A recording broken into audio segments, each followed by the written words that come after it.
Oi, amigos, sejam todos bem-vindos à Casa de Angélica. Nós vamos ver hoje o terceiro capítulo, Há Muitas Moradas na Casa de Meu Pai. E aí eu fiquei pensando do lado material. Os cientistas dizem que existe aproximadamente 200 bilhões de galáxias, aproximadamente 100 bilhões de sóis em cada galáxia, com trilhões de planetas.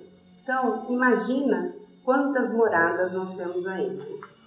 E se a gente parar e olhar para o universo, a gente vai ver o quanto ele é infinito. Por que nós temos que ser infinito? Vamos também ser infinito. Eu gosto sempre de ver qual foi o capítulo que o Kardec escolheu para a gente estudar. E foi o capítulo 14 de São João. Que vosso coração não se turbe. Crede em Deus, crede também em mim. Há muitas moradas na casa de meu Pai. Se assim não fosse, eu já vos teria dito, porque eu me vou para vos preparar o lugar, e depois que eu tenha ido e que vos tenha preparado o lugar, eu voltarei e vos retornarei para mim, a fim de que lá onde eu estiver, aí estejas também. E se a gente pensar o que ele disse, ele simplesmente falou: confie em mim, não se preocupe, se prepare, que eu estarei te esperando, fique em paz. Estou preparando um mundo para vós, confie em mim, confie em Deus. Eu vos amo e estou lhe esperando, eu sou o caminho. Quando Jesus fala, eu sou o caminho, ele nos convida a nos melhorar, a segui-lo. Ele não nos obriga, ele simplesmente convida a gente a seguir ele. E a casa do Pai é um universo, e nela há muitas moradas. E o homem está longe de ser o número 1 em inteligência e bondade. Então, só por aqui, a gente já tem que colocar-se no nosso lugarzinho, né? Jesus nos deixa feliz porque ele fala, que está preparando um lugarzinho para a gente. Que coisa mais confortante que isso? Vou ler mais um pedacinho. Diferentes estados da alma na erraticidade. A casa do Pai é o universo. As diferentes moradas são os mundos que circulam no espaço infinito e oferecem aos espíritos encarnados moradas apropriadas ao seu adiantamento. Independentemente da diversidade dos mundos, essas palavras podem também ser entendidas como o estado feliz ou infeliz do espírito na erraticidade. E aí eu separei aqui. Erraticidade, local de passagem onde os espíritos errantes se preparam para reencarnar. Errantes não significa inferior, somente que eles estão lá aprendendo, para retornar. E os justos na erraticidade elevam-se e percorrem os espaços. As condições que vivemos hoje é o que vai determinar onde iremos. Não tem tempo ou local determinado. Nós temos vários livros que falam dessas colônias, O Nosso Lar, Vida Além do Véu, A Vida dos Mundos Invisíveis e outros. O Nosso Lar é o mais conhecido. É uma colônia espírita, mas existe também colônias protestantes, católicas, de suicidas, de guerra, de ambições, até colônia das trevas. Por quê? É pela sintonia, por afinidade e por faixa de vibração que você é atraído para essas colônias. E aí eu peguei um exemplo de como seria a erraticidade. É como se você estivesse no topo de uma montanha. E a sua reencarnação era lá no solapé, lá no pezinho da montanha. E aí você olha todo esse percurso que você fez. E aí você vai vendo que em alguns momentos você errou, não conseguiu fazer o seu objetivo. Em outros lugares você perdeu a paciência. Em outros lugares você deu algumas voltas. Algumas coisas você resolveu, outras você falhou e vai ter que ver novamente. Então, é assim, é como se você tivesse uma visão geral, né, de tudo, de toda a sua encarnação. E claro que você conquistou algumas coisas, né, e esse é o seu capital. E o que você falhou, você vai ter que reparar. Então, você vai voltar, né, a reencarnar com a nova trajetória do que você precisa. Conforme o seu padrão vibratório, é a sua sintonia, é o mundo que você vai. E o seu corpo é o resultado do que você fez. E aí é por isso que você vai reencarnar nessa família, com aquelas pessoas à sua volta, com as dificuldades que você precisa, para você trabalhar. Por quê? Porque na espiritualidade, você vai estudar o que você vai fazer. E aqui você vai praticar, você vai exercitar o que você precisa melhorar. E todas as sementes que você plantou, elas vão germinar, boas ou más. Não dá pra gente pôr a culpa no outro. Nós é que temos a responsabilidade das nossas escolhas. E aí eu escolhi um exemplo do André Luiz. Quando ele desencarnou, ele foi para o umbral. Por que ele foi para lá? Porque ele não estava num estado muito bom, ele estava meio desequilibrado, se sentindo culpado. E só quando ele deu conta de si, é que ele foi socorrido. Por quê? Porque aí ele começou a orar, né, a pedir ajuda, e ele conseguiu entrar na vibração do anjo da guarda, e aí conseguiram resgatá-lo. Por quê? A gente não tem o costume de pedir ajuda, né? E o nosso anjo guardião está sempre do nosso lado, nos intuindo. E muitas vezes a gente não está na mesma faixa. Então, quando a gente para, né, e ora, a gente consegue ouvir as intuições que ele está nos passando. E Kardec pergunta, né, como a gente pode se melhorar? E aí eu peguei uma receita agora de Santo Agostinho.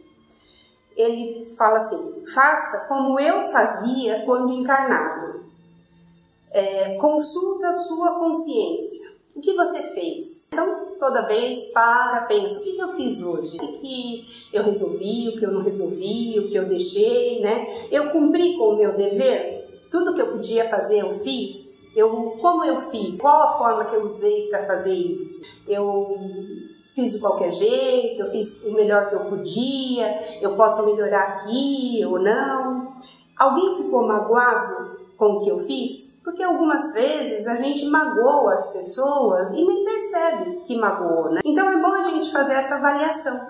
E é bom a gente fazer isso todos os dias, ter uma disciplina. Porque aí a gente vai vendo aonde a gente errou, o que a gente pode consertar ou não. E é bom também a gente ver o sentimento. Quando você praticou um ato, o que você sentiu naquele momento? Qual era o sentimento que você tinha nesse exato momento? Porque a gente não tem também o costume de conversar com o nosso anjo da guarda, com Jesus. E às vezes a gente tem algumas dificuldades e a gente não pede ajuda. E é importante que a gente peça ajuda, eles estão sempre ali, porque nós fomos criados simples e ignorantes. E o objetivo qual é? A nossa evolução. E a gente também tem que ter o costume de pedir perdão, de pedir desculpa. Se a gente realmente se equivocou, se a gente magoou, por que não pedir desculpa? E também deixar as pessoas que a gente gosta falar que ama, que gosta, demonstrar o que a gente realmente está sentindo. E muitas vezes a gente não demonstra, a gente deixa passar, achando que a gente tem muito tempo na vida. E o importante é realmente a gente demonstrar o que sente. Eu vou ler mais um pedacinho que é sobre diferentes categorias de mundos habitados. Do ensinamento dado pelos espíritos, resulta que os diversos mundos estão em condições muito diferentes uns dos outros, quanto ao grau de adiantamento ou de inferioridade de seus habitantes. Então, se a gente parar para pensar, por que existem vários mundos? Porque cada um está em um nível, cada um está em uma evolução. E a gente vai para o mundo que a gente precisa para se melhorar. Já dá para a gente ter uma ideia dos mundos e dos habitantes. Não há castigo, porque Deus não castiga, muito pelo contrário. Ele é bondoso e dá exatamente o que a gente precisa para a gente crescer e evoluir. E aí a gente pode classificar o mundo de um modo geral. Há os mundos primitivos, que são destinados à primeira encarnação humana, que é onde a gente já passou por eles, né? A gente tinha as mãos grandes, pelos no corpo para proteger do frio, os dentes eram bem afiados. Era exatamente o que a gente precisava para viver nesse mundo. Aí nós saímos de lá e nós viemos para os mundos de expiações e provas, onde o mal ainda domina. E é nesse mundo que a gente está. E às vezes a gente se surpreende com tanta desonestidade, violência, né? E a gente acha que a gente não faz parte desse mundo, mas a gente faz sim. A gente está aqui porque é exatamente aqui o que a gente precisa para a gente evoluir. Existem os mundos regeneradores, onde as almas que ainda têm o que espiar aurem novas forças. Então é um mundo onde você pode descansar um pouquinho mais, onde o mal não é tão latente, para onde a gente está pretendendo ir. Só que também não existe lei do mínimo esforço, né? A gente tem que se esforçar para ir para esse mundo. Há os mundos felizes, onde o bem se sobrepõe ao mal. Imagina, né? A morar aos mundos celestes ou divinos. São as moradas dos espíritos depurados, onde o bem reina inteiramente. Imagina que maravilha. Então a gente fica pensando, que beleza ir para lá. Mas não, se a gente fosse, a gente não iria conseguir ficar muito tempo. Porque é um mundo tão puro, né? E a gente não iria conseguir respirar para ficar lá. Então, o que qualifica o mundo é a vibração de quem o habita. Então a gente tem que estar no mundo que a gente consegue habitar, no mundo que a gente consegue resolver as nossas dificuldades. A Terra é um mundo de expiação e prova. Nós vemos uma diversidade de provas, cada um numa escala evolutiva. Por isso as provas são diferentes, as lições e as dificuldades. Umas diferentes de outras, porque cada um está numa evolução. Uns estudam bastante, passam pela dificuldade e vão até para outros mundos. Outras não passam muito bem, não estudam tanto, então acaba ficando de recuperação. Então vai ter que rever o conteúdo, alguns conteúdos ainda que ficaram para acertar, e outros que levam na brincadeira, que não levam a sério, que são desonestos, que não se preocupam com nada, ainda estão fazendo muitas maldades. E esses vão ter ainda que reencarnar, talvez até num mundo mais inferior, para ajudar os que estão ali habitando a progredir também. É como se a gente estivesse numa prova de atletismo. Tem aquelas barras onde você vai passando. Uns atletas que treinaram bem vai passando pelos obstáculos numa boa. Outros já bate, o obstáculo cai, ele tem que recomeçar. E aqueles que não estão nem aí, vão batendo e derrubando todos os obstáculos, vão retornar lá no começo e começar novamente. Eu peguei um exemplo também acho que vocês já ouviram falar de um livro chamado Memórias de um Suicida, que é da Ivone Pereira. É a história dela. Ela se suicidou em várias encarnações. E no começo era ela e Charles, que hoje é o mentor dela. Ele era um rei muito ruim, praticava muita maldade, e ela uma bailarina. E eles se apaixonaram e ficaram juntos durante várias encarnações. Só que numa determinada encarnação, ele resolveu evoluir, só que ela não.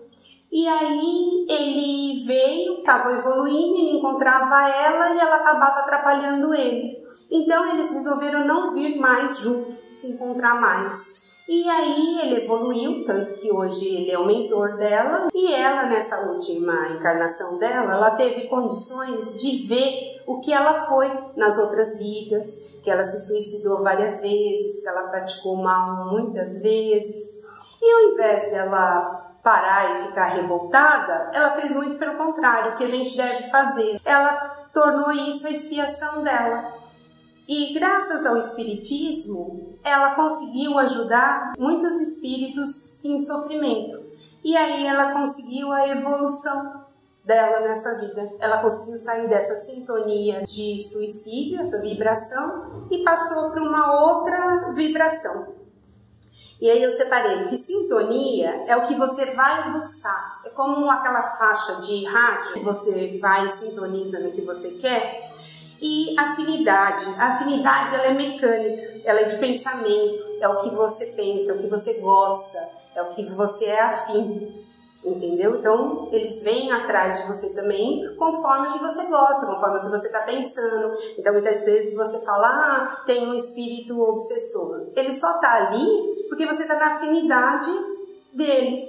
A hora que você sai da afinidade, ele não te encontra mais. Então, é pra gente parar e pensar o que nós estamos fazendo, Nós estamos evoluindo, E parar e refletir mesmo, Eu sou espírita ou eu só troquei de religião? Porque a doutrina espírita, ela é a transformação moral. Ela é o estudo, ela é o conhecimento, ela é o que você vai buscar para se transformar. Então, acho que vale a pena a gente se questionar nisso, A gente olhar para trás e falar, o quanto eu já mudei?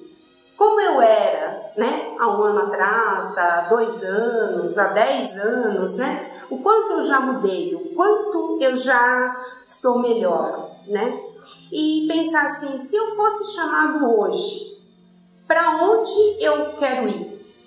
Por quem eu quero ser recebido? Quem são as pessoas que eu quero que estejam me esperando? Porque a gente não para pensar, A gente acha que nós estamos aqui nessa encarnação e muitas vezes a vida vai te levando. E não é assim. É muito difícil para reencarnar. Existe toda uma programação, existe todo um preparo. Tem que reunir todas as pessoas que vão estar na sua volta, que você vai encontrar e tudo. E muitas vezes a gente acaba desperdiçando uma encarnação por não pensar, por não refletir, por não parar e falar, meu Deus, o que eu estou fazendo? O que eu ainda não melhorei? Porque quando a gente faz isso, ninguém vai te julgar. É você mesmo que vai se olhar. É você mesmo que vai ver que não tá bom. O que você pode fazer melhor. E muitas vezes a gente fala, não, eu não tenho nada. Não, tem sim. Quando alguém te fala alguma coisa e você responde mal, você para e fala, não, ele responde mal porque ele foi mal educado. Não. Você respondeu mal porque você ainda não está educado. Então, é você que tem que olhar e ver o que você está fazendo. Qual o seu papel aqui? Porque não é fácil, encarnar. E eu peguei uma frase do Emmanuel, do livro Pensamento e Vida, e ele fala assim, a mente é o espelho da alma e o coração a face do espelho. Então, se você parar para pensar, o que seu coração está pedindo? O que você está pensando? O que você está desejando? O que você está buscando? Está buscando coisas boas? Você está querendo o bem de você e dos que estão à sua volta? Se você está nessa sintonia, ótimo, perfeito, é assim mesmo. Mas se você não está, vá em busca. Destinação da Terra, causa das misérias humanas.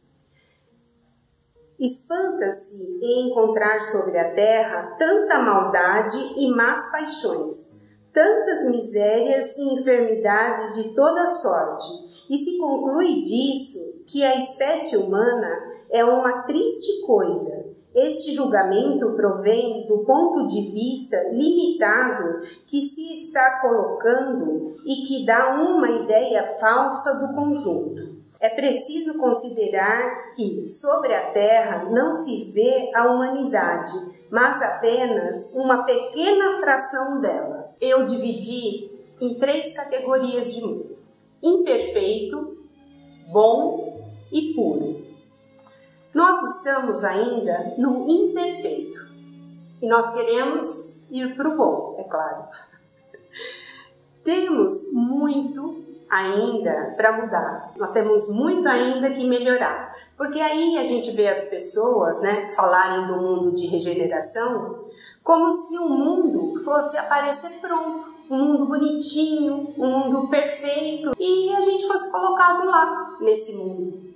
Mas não é assim. Nós temos que regenerar, nós é que temos que modificar, nós é que temos que fazer a diferença. As diferentes moradas é de acordo com a nossa sintonia, né? Com a nossa vibração, com o nosso pensamento.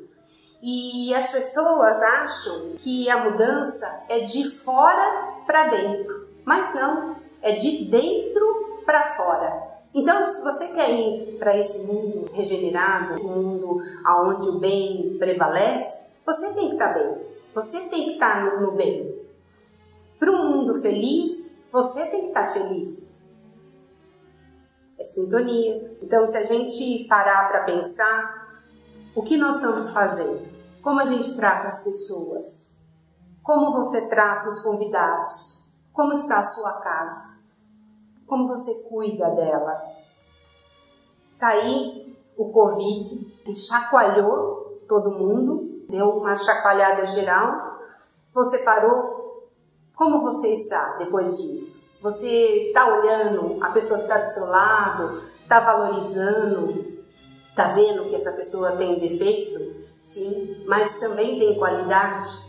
Que se essa pessoa tem defeito, você também tem. É difícil conviver com essa pessoa, mas também é difícil conviver com você. Então eu acho que são coisas que a gente tem que parar e olhar e pensar.